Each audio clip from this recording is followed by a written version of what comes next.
Welcome back to my Modi food maker channel. आज आपण kids special काजू मटरी ही रेसिपी पाहणार आहोत। चला तर मग पाहूया आजची रेसिपी। सर्वप्रथम रिकामे भांडे घेऊयात आणि त्यामध्ये 1 वाटी गव्हाची पीठ टाकून देऊयात। ही रेसिपी घरच्या घरी होणारी आहे। सर्वप्रथम त्यामध्ये जिरे टाकून घेऊयात, त्यानंतर ओवाही टाकून घेऊयात। त्यामध्ये मला जर यामध्ये कसुरी मेथी टाकून घ्यायची असेल तर तुम्ही घेऊ शकता। त्यानंतर मी आता यामध्ये ऑर्गॅनोही टाकून घेतलेले आहे। त्यानंतर आता चवीनुसार नमकही टाकून घेऊयात।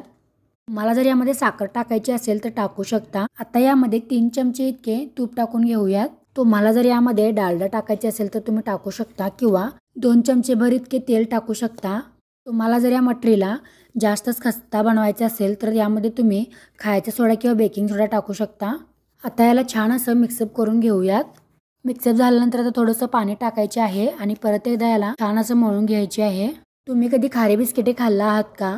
त्याचप्रमाणे हे लागते, फक्त जरा साखर वाढवली ना तर सेम टू सेम त्याचप्रमाणे लागते। पाणी एकदम टाकायचे नाही, जसजसे पाणी लागेल ना तसं पाणी टाकून द्यायचे आहे। आणि हे पीठ मळत असताना ना जास्त दाबूनही मळायचे नाही, तर वरवर असं मळायचे आहे। जर हे पीठ आपण दाबून मळलो ना तर काय होते, याला आतून खस्तापणा येत नाही, म्हणजेच आतून त्याला लेयर्स पडत नाहीत। पीठ छान असं मळून झालेले आहे। आता आपण 15 मिनिटं याला ठेवून देऊयात। मोठमोठे 2 गोळे तयार करून घ्यायचे आहे आणि पहिला गोळा आहे तो प्रथम लाटून घ्यायचा आहे। बघा, हे पीठ मी जास्त दाबून मळलेले नाही। हे पीठ लाटत असताना शक्यतो याला पीठ लावून घ्यायचे नाही। जर जास्त जिगटपणा वाटत असेल तर पीठ लावून घ्यायचे आहे। लाटत असताना दाबूनही लाटायचे नाही, वरवरून असं छान असं लाटून घ्यायचं आहे। जर कोरड्या पिठाची शक्यता वाटली तर थोडंसं टाकून घेऊयात। तुम्हाला पीठ नको असेल तर तुम्ही तूप किंवा तेलाचाही वापर करू शकता। बघा, अशा पद्धतीने चपातीसारखे लाटून घ्यायचे आहे, पण दाबून लाटायचे नाही। आता याला आपण काजूसारखा आकार द्यायचा आहे। आकार देण्यासाठी मी घरामध्ये अवेलेबल असलेले औषधाच्या बाटलीचे टोपण घेतलेले आहे। बघा, अशा पद्धतीने छान असा आकार काढून घ्यायचा आहे। दिसत आहे ना एकदम काजूसारखे। ही रेसिपी मुलांना आवडणारच आहे, पण घरातील सर्व व्यक्तींना देखील आवडणार आहे। तुम्हाला जर काजूसारखा आकार नको असेल तर तुम्ही काय करायचे, दुसरा कोणताही आकार यामध्ये तुम्ही काढू शकता किंवा धपाटीसारखे याला गोलही लाटू शकता। मंद आचेवरच ठेवायचा आहे आणि तात्पुरतं 2 काजू मटरी तळून घ्यायचे आहेत। त्यानंतर तयार झालेल्या सर्व काही काजू मटरी तळून घेऊयात। जेव्हा आपण काजू मटरी तळायला टाकल्या होत्या ना 2, त्यावेळी बघायचे काजू मटरी छान तळलेले आहेत की नाहीत।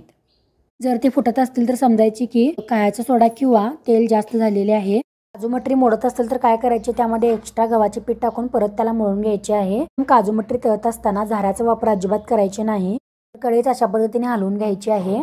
ही कढई हलवत असताना तेल अंगावर पडू नये याची काळजी घ्यायची आहे। काजू मटरी थोडंसं ब्राउनिश कलरमध्ये आल्यावर त्यानंतर याला झाऱ्याने छान असं हलवून घ्यायचे आहे। तुम्ही माझ्या चॅनलमध्ये नवीन असाल तर चॅनेलला नक्की सबस्क्राईब करा।